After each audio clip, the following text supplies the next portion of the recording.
Good morning and good afternoon. Let me make sure that there's no weird echo because we're doing some desktop magic where we're gonna have some multi PC sharing going on. So I really wanted to make sure that folks could see what I was doing. But welcome to Figma to Code Learning Design with Dev Mode. I'm super excited to run this workshop because it's our first time running it for you all on Global Hack Week. Lots of new things this week. But if you don't know how to design and you're looking to get into it, this is the workshop to be at.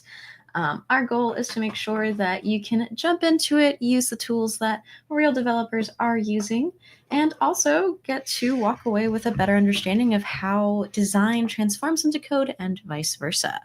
So, I know it's pretty early in the morning for some folks. It's also pretty late at night for others.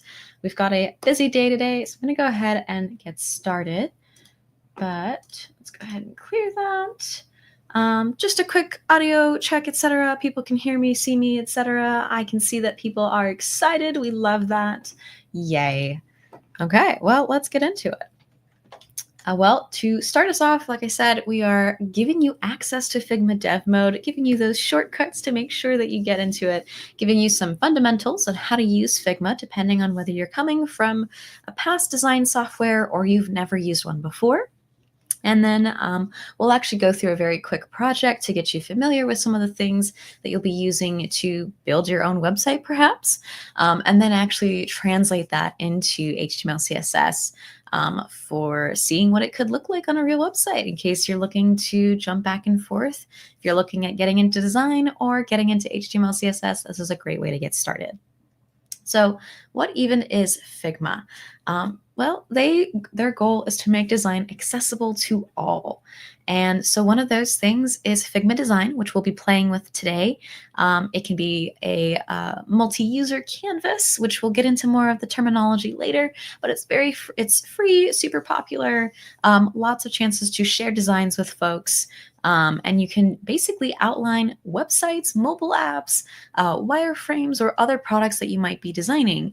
And so for background, I actually come from a print background in terms of design, and that's actually where a lot of my understanding of this comes from. You may hear me make reference to certain things that I'm like, back in my day when I did print, this is what we would have done and how it's transformed by Figma. Then we have FigJam, which we're not working with today, but if you've worked with other, like, what's it called? Oh my gosh, it is early for me. Flowcharts or other diagramming like needs or references. This is your place to collaborate with others on how you might design someone's interaction with a website. So it's great for brainstorming, especially if you're coming up with ideas on how someone might navigate a website or a mobile app or your hackathon project. Consider using FigJam. And then we have Figma slides, which is actually what I'm using to run this presentation today. So if you enjoy the way that this presentation goes, consider using it in your presentations. But again, you can also collaboratively work with users, reorganize things, change slides, give backgrounds, all sorts of amazing stuff like that. And finally, we have Figma Dev Mode, which I'll introduce to you a little later in this presentation. But the point is that you can export your designs, you can have them be ready for review, and start having people do code review like things on your design, which ends up integrating very nicely into other developer pathways. So like I said, we'll be using Figma Design and Dev Mode today, but we're going to start off by why should you even learn Figma? It is an industry standard. There are many companies, many hackathons, and many individuals who use Figma for their work. So it doesn't hurt to learn it. And I would personally say, having done a stream where I was like, I come from using other products.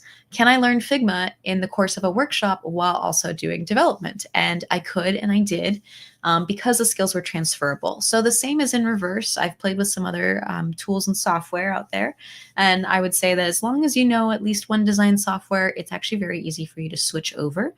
So even if, heaven forbid, your company does not use Figma, if you're more comfortable in there, you can start there and then transfer your skills over to what they need.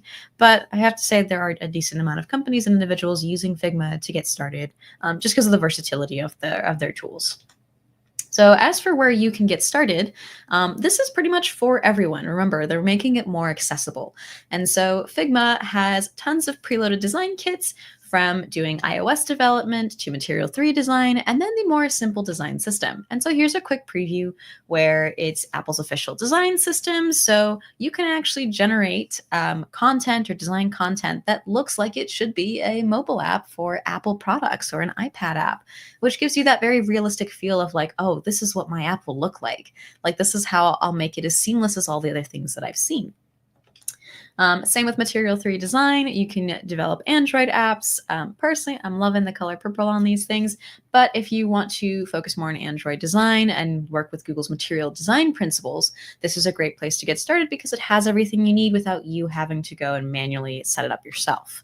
And then, of course, we have Simple Design System, which is you're starting to see this more and more on like web UIs, etc. But this is a great way to get started. It has pre-built pre-built examples and components and kits and whatnot that you could possibly use. So again, taking a lot of that thinking out of your expectations, but allowing you to just drag and drop and put things in. And as far as learning a skill for the future and why why wouldn't you use ChatGPT or V0 or other AI products out there to build your website? Well, design is a very human thing to do. Design is very purposeful. And if I have to say, AI out there doesn't quite understand the context humans always need in order to properly enjoy, leverage, use, etc., a product to the fullest extent. And you, as the creator, or your friends, or whoever ends up designing this work, is going to benefit the most from having the most control over putting a design together. Now, I know design can be intimidating. My hope is that as we roll through this, I'll give you some design principles to think about and some choices on why I might do something over the other, that you can also start considering how you might develop your own website. Trying to lower the barrier to graphic design a little bit, but also ensure that you have a tool that when you are ready, or that when you are ready to be tinkering around with it, that you are good to go. So, if you are joining me from your phone, from your iPad, from your laptop, from your desktop, you can use Figma anywhere. And now, I've definitely used Figma in a web browser and on desktop and mobile. But I've actually never used it as a VS Code extension, and that's a shame, and I might be using that in my future project, just because it's so versatile and you can drag and drop things in, do the same things. Very cool. I'm actually very curious to try that out. Maybe I'll do that in a future stream just to showcase how you can integrate Figma almost everywhere. And now, as a quick pause, I want to make sure that you have access to the things that we'll be doing. So if you go ahead to mlh.link/Figma, you can get access to Figma Dev Mode, which will allow you to export your designs into HTML, CSS, what else is there? Tailwind, iOS, etc., which will be very helpful at the very end of this presentation. So I'll quick pause for a little bit, answer any questions as you sign up in case you don't have access to it yet. Yes, we already have a question. Fantastic. You are ahead of the game here. So yes, you can in fact integrate Figma with Flutter. There is much later in this presentation a quick preview in where you might try to export your design into code that you might use in Flutter. And there are plenty of other extensions out there, so it doesn't have to just be HTML, CSS, or Flutter, or Tailwind. It might be that you have a specific framework that you're using, in which case there's probably an extension for it. So yes, very integratable, very versatile. We love to see it.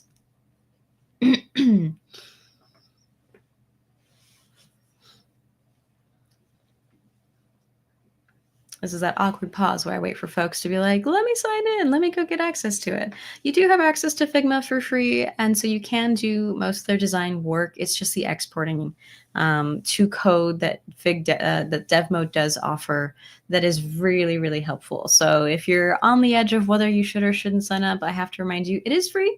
And it is a separate education plan than if you're familiar with like the GitHub Student Pack. That is completely separate.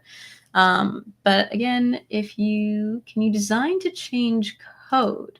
So if I'm understanding this question correctly, let's say you have a project out that you've already created a UI for, you're not very happy with it, you come up with a new design. but you're using a lot of the same components, like maybe you're using the same HTML tags, then yes, you could like redesign things and just change the tags and class IDs and things that you're working with to like blend it together. So in short, yes, if I understood that question correctly. But if you mean like in a PR or in like open source projects, I think you'd have to work with the team to actually do that, in which case, see if you can't get invited to their design like portfolio or something, so that way you can collaborate with them to indicate change.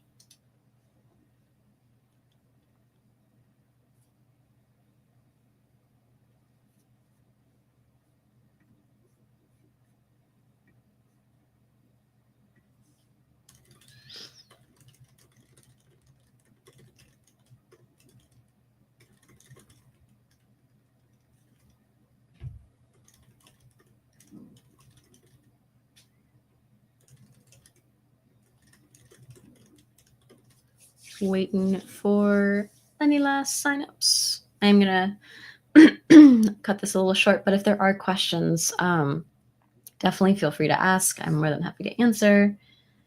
I also am just finishing making sure that this is set up so that way we can show you Figma. Alrighty, so let's keep going. Come on, there we go. So let's go into some design basics. Oh, awesome. I love when hackers tell me like they are ready to go. Being digital means I can't just look at people and be like, are you ready? But folks chiming in with chat, I love it. Thank you so much.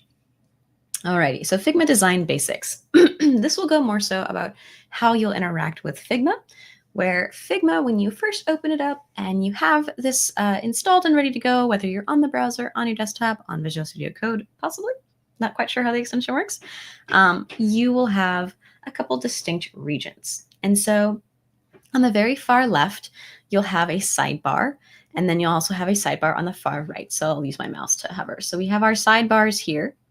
And then we have our toolbar here on the very bottom where there's that blue square.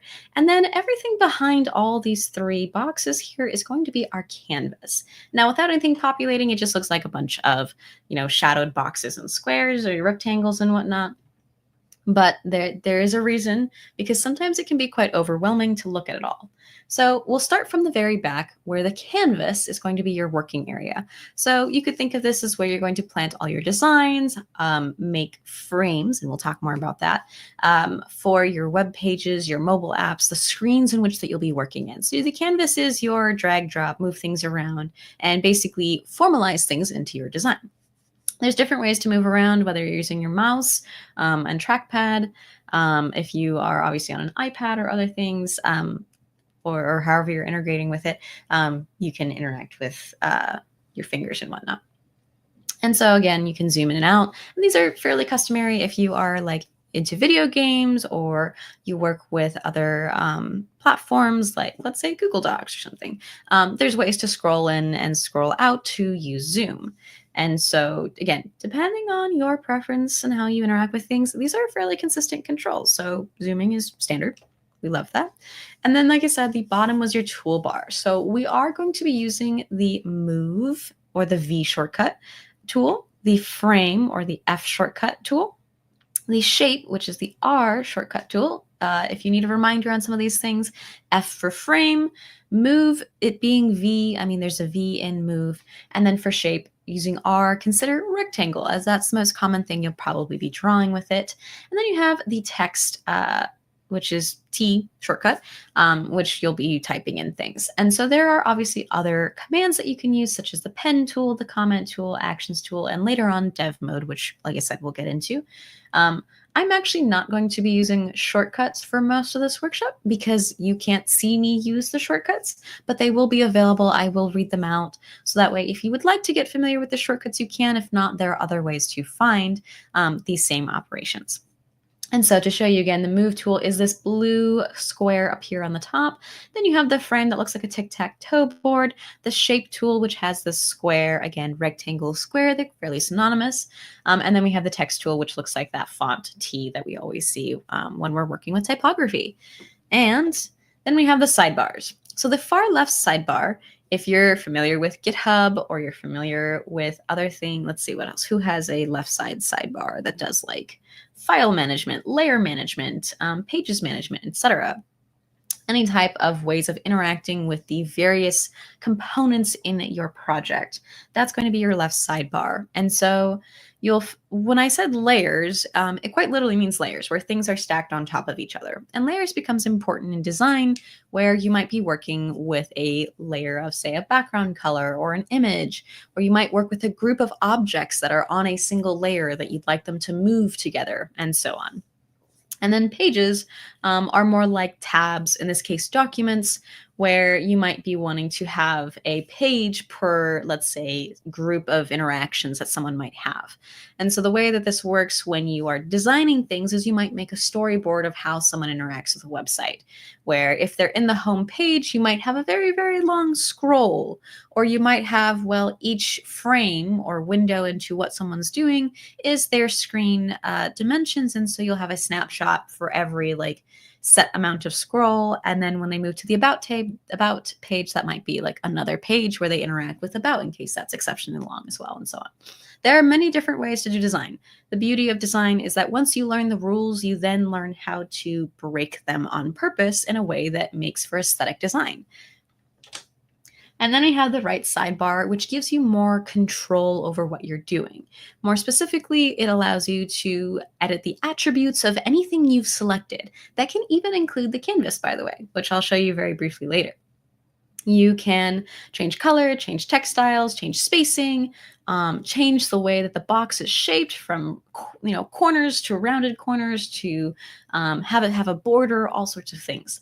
And so these attributes are very important in really shaping how the design is fine-tuned to what you'd like it to look like. And obviously there are plenty more things that you can possibly do with Figma that we just don't have time for in this workshop. So if you do find that you want to learn more, I heavily encourage you check out the Figma resources, just because if you are playing on your own or you're following this tutorial, later, then go ahead and check it out, open a new tab, come back to it when you're ready. And yeah, lost my train of thought there. Hey, plus me. All right, so I said we were gonna do some UI, like we're gonna make a very, very basic project just to get familiar with these shortcuts or how to access it if you're not using the shortcuts, and get you familiar with how you might design something. Now, again, I come from a print background, so this is a little bit not native for me, because I work in a different direction. That really just goes to show that the more designers that you talk to will show you that they have different ways in which that things work for them. So if this tutorial isn't the most like common sensey to you, it might just be that you prefer to go about things a different way, and there is nothing wrong with that. So I just want to encourage that like everyone has different design preferences. Like I tend to gravitate toward purples whenever I do my designs. And I know other folks who are like, I want to make my own assets from scratch. There are so many ways to approach design, but let's keep going. So if you are following along with me, you have Figma open, my bad. And so you're going to type in T if you're using those shortcuts, or you're going to go ahead and hover over that T typography on the bottom, the toolbar, as we mentioned. So that way you can start typing text in. And so I'm going to very quickly switch over to, my screen didn't work. StreamYard, what happened? It didn't like this. Go back and share my screen. So my hope was to show you. There we go. Alrighty. So we have Figma on my laptop right now, so I could, alternate back and forth, and that way we're not all tabbing into the sun. But as you can see, this is the canvas that I mentioned, the toolbar. I do have it in dark mode, and so I'm going to go ahead and click that typography there. And I'm going to type in my first profile, or maybe I might type in hackathon organizer.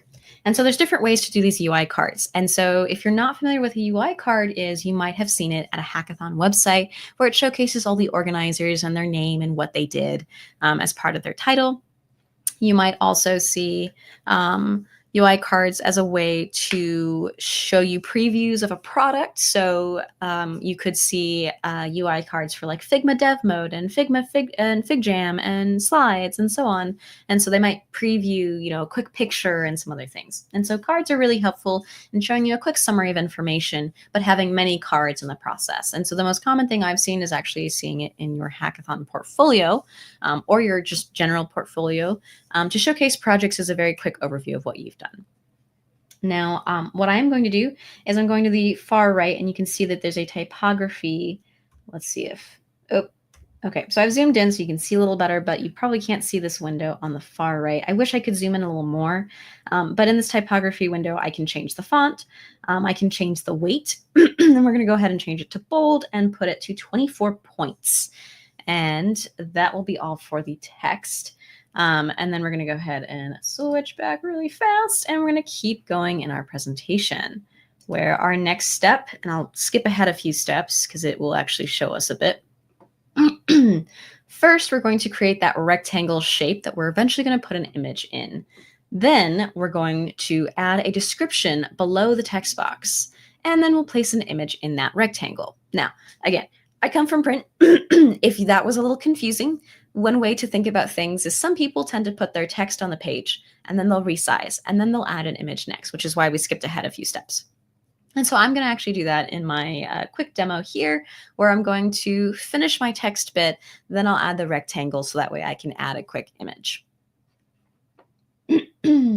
My voice is going. Okay, so we have our hackathon organizer.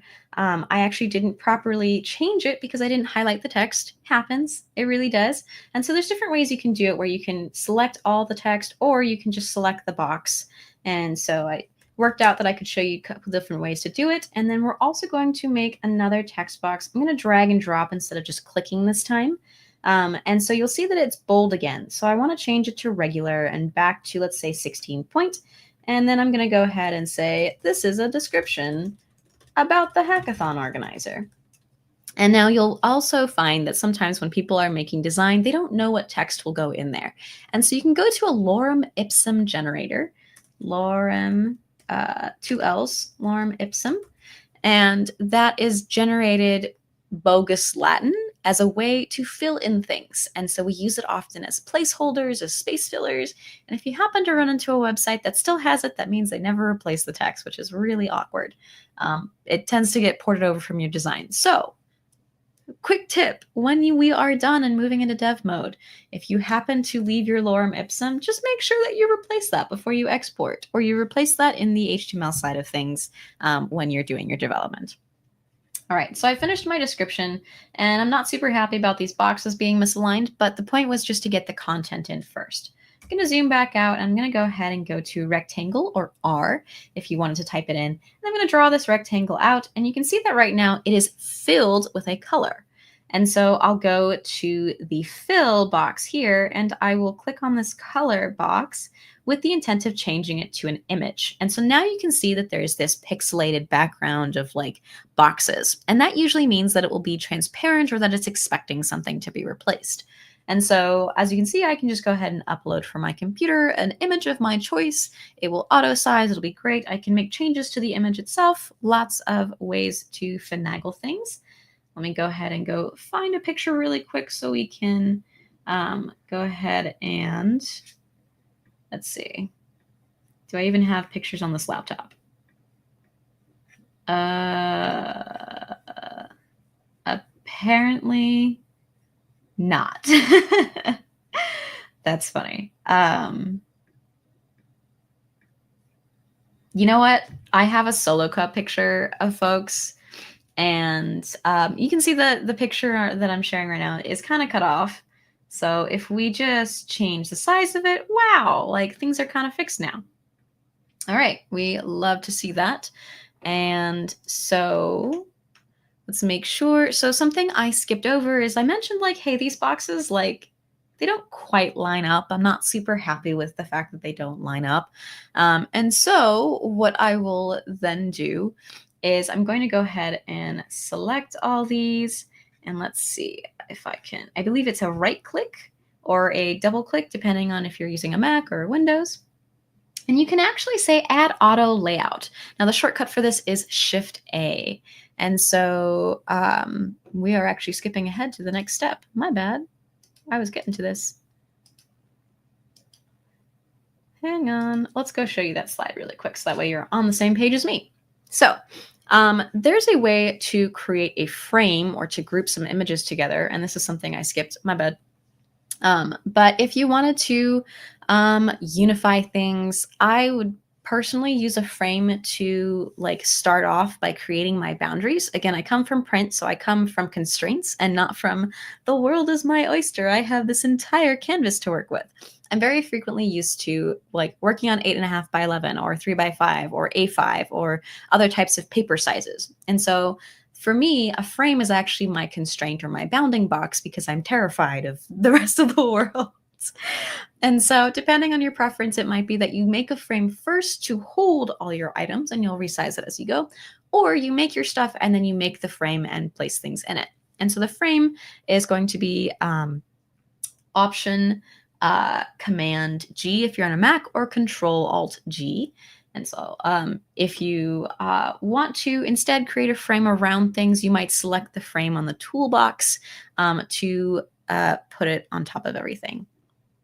And so another way is to group things. So that way they are always moving things together. And so the frame does that for you. Grouping is slightly a different command, but works very similarly. Just you have a little more control over the frame itself. And then the last thing, which was I was skipping ahead and explaining, is this auto layout, where auto layout will change the sizes of the boxes. It'll be like Flexbox if you're familiar with CSS, but it'll basically help me rearrange things in a way that's friendly and not just like, oh, let me manually move every box into the correct corner. We don't have to sit there wiggling the mouse until we get a pixel perfect lineup. It does it for you. That is the beauty of design tools, which is that they optimize these things. So let's go ahead and switch back. Let's go ahead and do that, where I'm going to go add a frame using Shift A. And so now things are in this frame and you see that it updated on the far left here and now things are selected. And so I can, rotate things. I can change the size of the frame. Let's see. If I change the size of the frame, now even though it's still encapsulating all the items, it's not showing the same size that I want. And so, again, I wanted to make sure that there's an auto layout to make sure things are properly sized, that it's all grouped together. And what I will also do that I did not do really quick was I didn't add an auto height to the components themselves. I'm trying to remember which one it is because I skipped ahead. Yes, so in layout, and I'm going to specifically choose, I believe here, where is it? I believe it's in layout. Oops, nope, that's not what I wanted. We'll keep going then, because I want to make sure y'all have a chance to ask questions as we go, which, again, a reminder, if you're ever feeling lost at some point, please, please, please, you're not getting the right-click drop-down menu. Oh, no. Okay, so if you are not, then the command to do auto layout is Shift A. If you are on a Windows computer, I think that should still work. I had some issues when I was running this yesterday as a quick Windows versus Mac. Okay, you're on a Mac. So for me, a right click is to do a 2-finger push down on the trackpad. You might have changed it, in which case it might be like, yeah, it could be 3, it could be 2.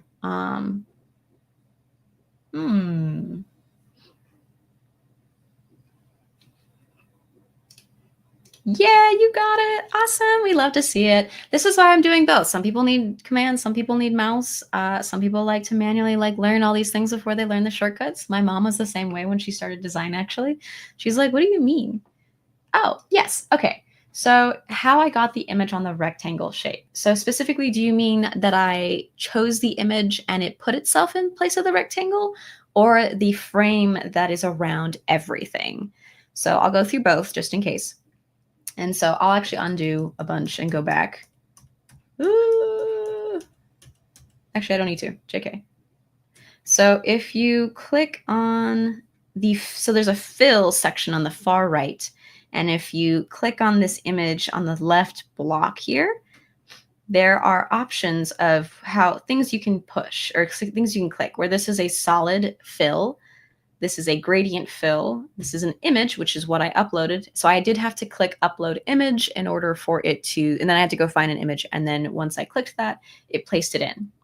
You can apparently even add videos. I had no idea, but this would be, so it says upload from computer. And so now you can see that it's lost the image. So I'd have to go back, upload, and get it to come back again. And so as for how I got frame, so there's two ways to do frame. You can do Control-Alt-G, although if you're on a Windows machine and you have Google Drive Desktop, it may open that instead, which is what I ran into. So I did have to disable that on Google Drive, and then it will work. If you're on a Mac, then that would be Option Command G to create the frame around those objects. If you're still having trouble, again, you can always type F for frame, or click this frame here on the bottom toolbox, which you can't see with this in the way, F on the bottom toolbox, so that way you can drag it over things and get it around those. Just for the sake of proving that this happens, I put a second frame around things by dragging and dropping it on top.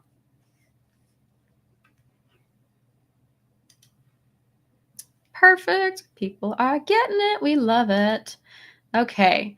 So now that we've gotten to the point of getting our frame together, now we're going to add some styling to that frame itself. And so very quickly, I'll show you what that slide looks like, where we finished the auto layout. So now we're going to add styling where there's the border stroke, which is how thick and what type of, like, is it going to be dash? Is it going to be a straight solid line, etc. We're going to add those. We're going to align things left so that way people can read it instead of reading centered text by accident, let's say. And then we're going to add padding, which is the space scrunching things in the box, not scrunching things from outside the box. Some gapping to make sure that things are properly spaced. And then we're going to add a corner radius so we can get those nice curved corners that make it a little less jarring to look at.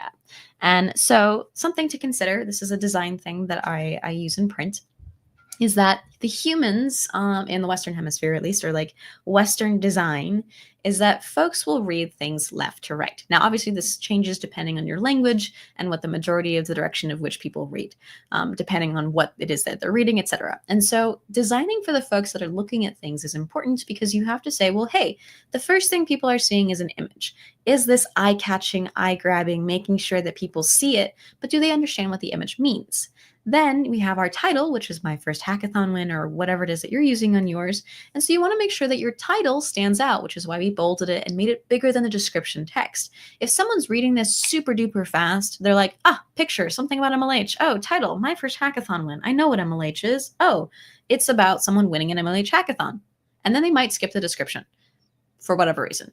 So flyers are really important to have structured in such a way that people can process information quickly because people are walking by a flyer, but still get whatever it is that they need to get out of it. And this is why a lot of times we'll use QR codes instead of the full link because people won't type a link. They'll use a QR code because it's easier access and lower barrier to get access to something. So fun fact, if you're organizing a hackathon, you want people to sign up, use a QR code and a link in your flyers. A QR code is for people who are walking by with their phone. But if someone doesn't know how to use a QR code, it happens, or their phone is not able to use a QR code, the link is still available and you're not missing out on both parties. By having the link there in case the QR code is broken or something is wrong, you always make sure that there's a backup in case someone really is like, I really want to access this thing. That's how you make sure that you have good design, by making sure information is accessible, readable, and simplistic enough that someone can get at the point very quickly. And of course, this changes depending on this type of thing that you're working with. So if this were a flyer, if this were a website, if this were something else, a workshop even, we vary based on the information that we need to share to meet the criteria. Okay, nerding out about design away. I'm yapping too much. let's go ahead and go add some styling really quick. I'm not going to do all of them just because, again, I want to keep moving. But there's this direction and gapping in the auto layout that I can change, where maybe I want the gapping, the direction to go to the right, or I want to wrap, or, I want to change the alignment of where things are. But right now it's not really changing because I haven't added any padding to really show you what's going on. And so we'll change some of the gapping to 16, and you can see that it just shifted a little bit on the heights there. And so for padding, I'm going to add another 16. And so now we see this box surrounding the frame, which now we get that natural like spacing inside. It's easier to read because now we're not interfering with the border that we're now about to change. And so we'll go to the appearance and we'll change that corner radius to about, let's say, 16 as well. Make sure things are consistent. Now, right now, you can't really see that corner radius because I haven't given a color to our stroke. Where is it? Yeah, stroke. Let me make sure. So I also, very quickly, as you can see, there's a very, very dark black here. Accessibility wise, not great. Let's go ahead and fix that really quick while I change some sizing here.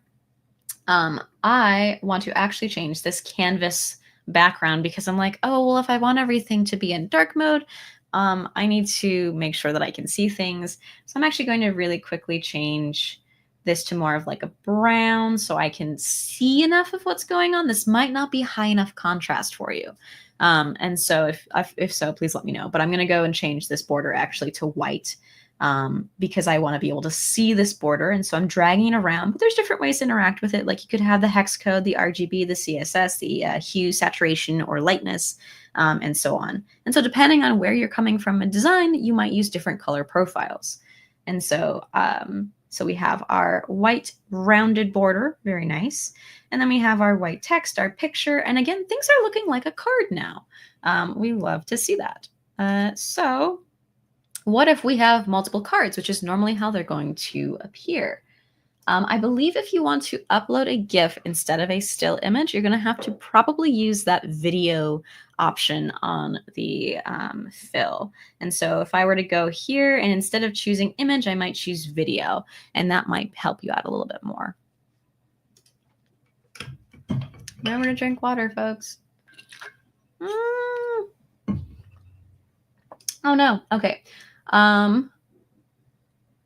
We don't have enough time for me to Google it right now, but I will Google it if we finish early and see if we can't get it working. I wonder why. I'm wondering if it's, so sometimes GIFs are a little harder than just like straight up videos. Let's come back to that because we have some stuff to work through. All right. Going back to what else we have to do. Oh, yeah, no problem. I appreciate you being patient about it. Okay. Real fast. So we are going to make multiple cards because a card layout is going to involve, come on. Okay. We're going to make multiple cards because that's typically how cards end up working. You never have just one. So we're going to make a larger frame. Again, I come from print. I would do this differently, but that's because I come from print. You might have a preference on how you use frames in your designs. Remember, once you learn how to use the rules, you can break them on purpose. So you want to make a large frame. You're going to auto layout that frame too, because you want to make sure things go well. We need to add some web layout styling so that way we can actually export it properly by enabling wrap. Remember, I played with that earlier on how you can change the direction of things. Setting the alignment to left, adjusting some padding and spacing, where padding is, again, the space scrunching into the box. And then we're going to copy and paste duplicates of the card because it takes a little less time than designing each and every card itself. This is great for templating, great for design. You don't have to actually make it match 100% because when you export it, you'll be manually changing them anyway. Chances are you'll be using React or another software, another tool that will allow you to populate images or populate structures or templates with provided information in like a list format or array format. So switching back. We left off on, we have made a card. Let's zoom out a bit. I'm using the trackpad in this instance to move things around. Remember, I'm actively using the move tool. And I'm going to go ahead and make another frame around this. And so right now, the fill is not helping me out right now. As you can see, if I make it a dark fill, now I can see everything again. I've got that white background. Things are a little nicer. I can fiddle around and change things if I wanted. Let's say I wanted it to be bright red for whatever reason. I know I'm not doing a super high contrast here. That's not very accessible of me as far as making sure that everyone can see it. I didn't have color profiles prepped out yet, so I'm trying to make sure that at least the text is visible. But the point is you can keep playing with things as you go. And so we now have our frame where we don't have auto layout set up. So remember, Shift A is one way to do auto layout, or you can right click on the frame depending on how you're using things to pull up the context menu and choose add auto layout. Now, if we go to this auto layout page, there's some gapping. We're going to leave that as is. There's some padding. Going to leave that as is for now. Oh, JK. No, I want the gapping actually to be 32. Because we're going to paste a bunch more stuff. And then we're going to change that layout to wrap, already set, yay. It's that little arrow that goes back down and around, so down and around. And then for horizontal padding, is actually going to be 64 as well as the vertical padding. And so right now we only have the one, so it's automatically changing things to match that one card.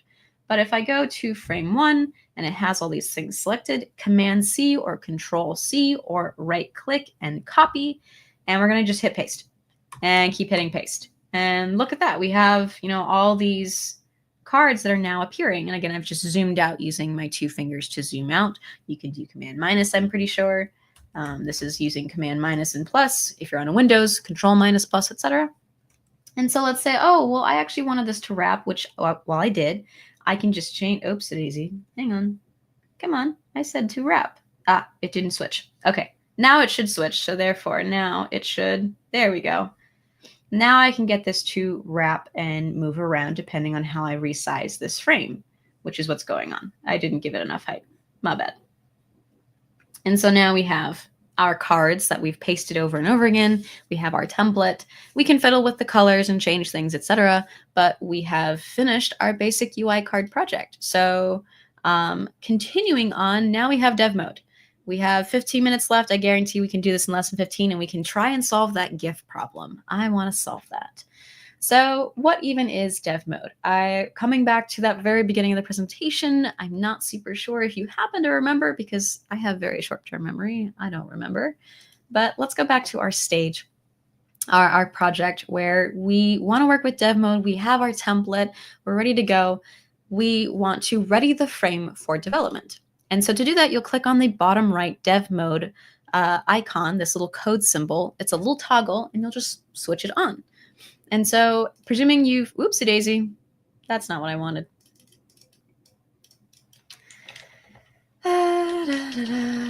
We did so much and then we just went back to the beginning. That's not. Okay, so we're readying it for development. We're turning on that code export by either using Shift D or just clicking that icon on the toolbar. And then we're going to select what we want to use. So if you're developing things in pieces, like the way that this workshop goes and develops UI cards, this may be the process that works best for you. If you want to design a whole website, that may be the way that you want to design things too. Everyone has different approaches to design depending on the scopes that they're working with. And so I'll be selecting the giant frame that we made, the one that we've resized and changed the wrap on. So that way we can work with exporting that. Let's say that's going to be a section of our portfolio website or our hackathon website or something. And so you'll see that you can actually see the CSS that you would if you open the inspect window on Chrome, Firefox, etc., where you have the border sizing, the padding, which is that stuff that squishes the inside of the box, and then the actual dimensions of whatever the item that you've selected, or items plural in a giant group that you've selected, and it shows you the layout. So it says display flex, width, etc., and it tells you the background colors. Then you can also look at the properties themselves by switching from code to properties, and you'll look more about the dimensions if that's more your style, in case like maybe this isn't accessible or you want to see, upfront, like what's a quick summary of everything. I want to know how big everything is, where is the position in the XY axis, etc. And then you'll be able to change how you want to output that into code. So somebody asked earlier about using Flutter, and I can see it right here in this little HTML Tailwind Figma to code extension. But remember that this is also used with iOS and with Android, so you can also export this code into the relevant backings. And then you can also, like here you have Tailwind, where it's doing an export in all the HTML that you would need, or the Tailwinds that you would need, etc. And you can also, again, switch to HTML, which is, I got ahead of myself. So let's actually walk you through that. Now I have dev mode enabled on my account, so I can actually click this on. If you don't have it enabled, it will tell you, hey, like, do you have access to it? If you don't have it and you're not a student, you will unfortunately have to pay. But if you are a student, you should be able to get access to through the Figma education side of things. So like we talked about, now we have all this stuff that tells us, here's all the spacing that you added, that padding, that, gapping.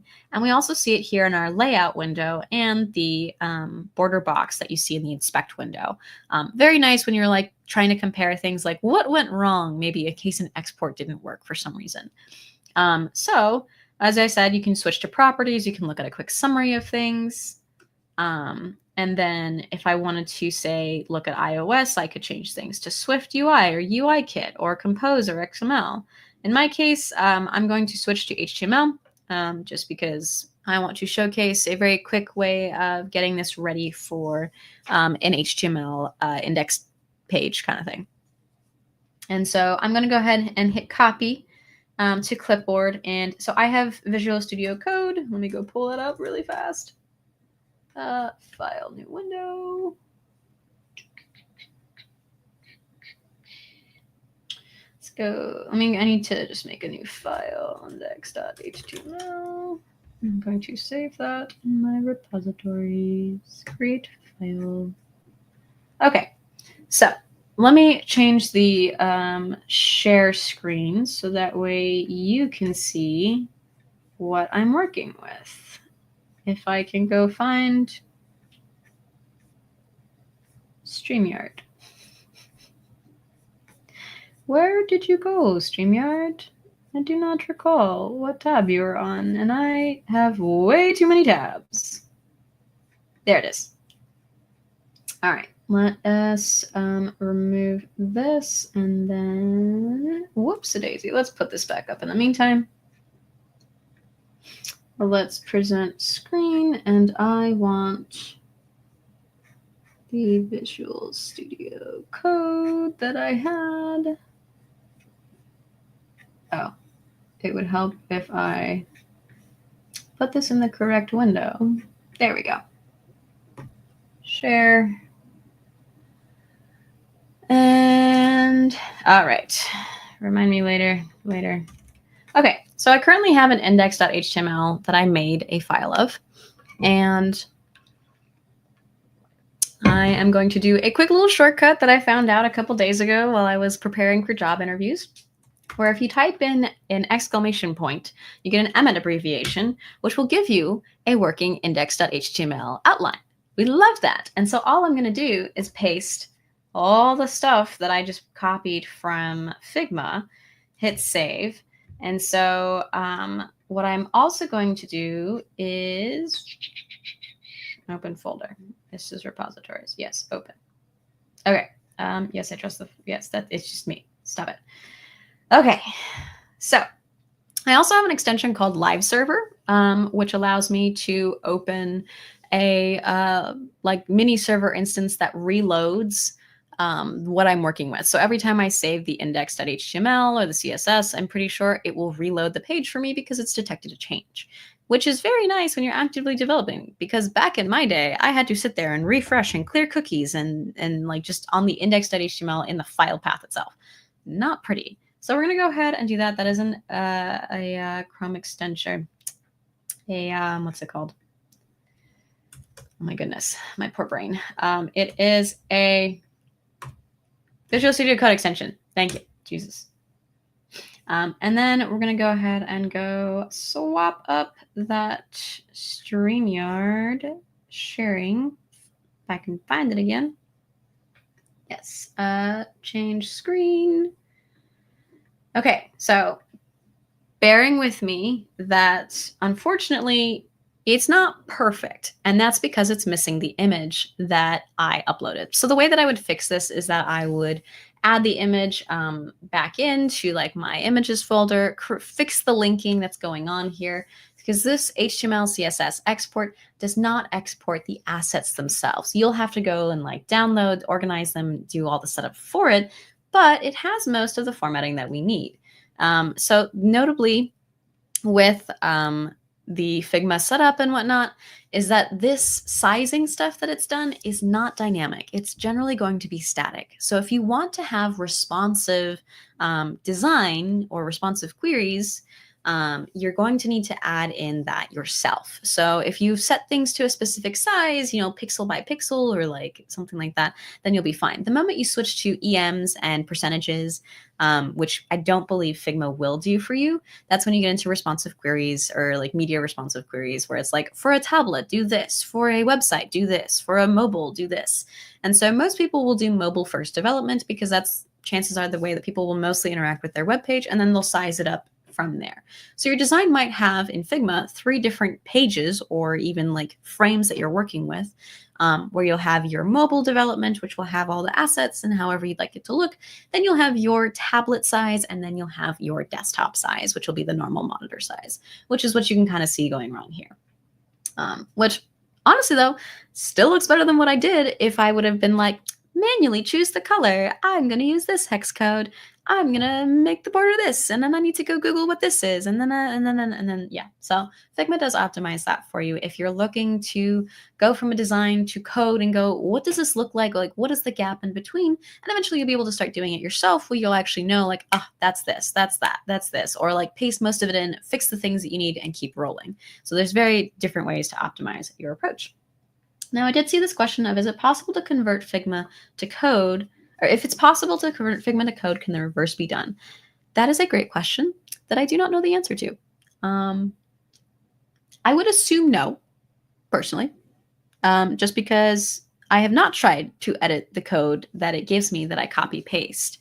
But that's something you can experiment on and come back later with a question. I know there's another instance of the Figma to Code workshop in a couple days. So maybe challenge Way with that question. I think Way's the one who's running it.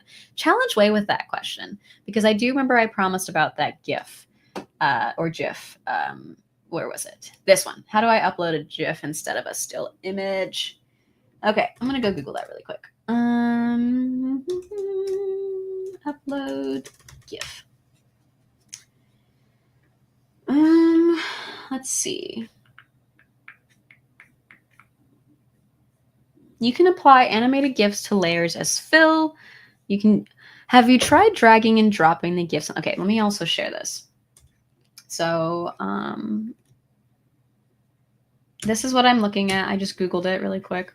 And I am looking at the suggestions where they say import files via the file browser, add images in place, use the image as fill, copy and paste the image. I would say start with the drag and drop. And then if it still doesn't work, try importing the file and then using that file, like just dragging it onto your board and putting it in place of the rectangle. That would be what I would do. I wonder if it's a matter of sizing that it just didn't let it replace it, depending on how, because like I had to resize the image or the rectangle that the image was in. And I'm wondering if it breaks GIFs doing that. That's my theory. But yeah. So we are pretty much at the end of this workshop. But before you go, let me last bit.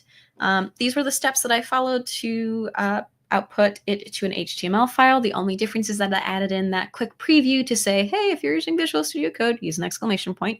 It'll generate the HTML and then you can paste it and things will work beautifully and it's great within reason.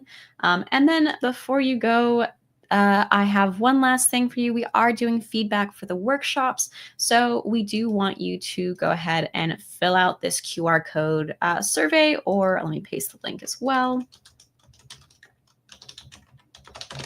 To tell us about the content of the workshop and see if there's anything that you'd like improvements on. So that way we can make sure that this workshop is better for you in the future. You want to make sure you walk away with all the design skills. Now remember, if you decide you want to go into design, I heavily encourage you look up design principles. I think there's only like 8 of them or something. It's very short. Learn how to do them well and then break them on purpose. So my favorite rule to break is actually about using white space. where they're like, make things simple and readable and make sure that you have lots of spacing, make sure that things are in harmony. And so how do you convey like disordinate things? Well, you do that by breaking the harmony. And so I like to play with negative space a lot as a result, because that tends to like where you overlap things and there might be a purpose. But that's my challenge for y'all. So I am going to drop off very quickly because I am running today in Global Hack Week in 5 minutes, which I need to go paste that really quick. Where you will see me in 5 minutes. So you're welcome to hang on, hang tight. I'll be right back. Go run and get water otherwise, and we'll see you shortly. But don't forget to fill out that link, that workshop feedback, so that way we know how to improve to make sure that you enjoy it all the better.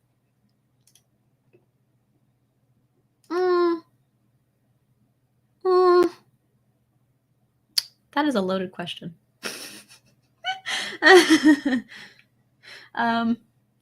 Breaking rules on purpose makes design better. Breaking all of them without knowing does not make them better. But yes, let me go ahead and drop off. Thanks so much for joining, folks, and see you in a couple minutes.